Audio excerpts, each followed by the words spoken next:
বাংলাদেশ বিমান এয়ারলাইন্স। তার নাম হচ্ছে আকাশ প্রদীপ, প্লেনটার নাম হচ্ছে আকাশ প্রদীপ। এটা দিয়ে যাব জেদ্দা।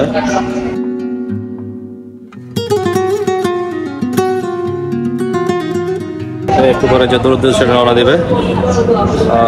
সব শেষ, আশা করি বোর্ডিং থেকে শুরু করে ইমিগ্রেশন থেকে শুরু করে সব আলহামদুলিল্লাহ ভালোভাবে সম্পূর্ণ হয়েছে। এখন বিমানের অপেক্ষায়, ওঠার অপেক্ষায় আছি। সবাই দোয়া করবেন।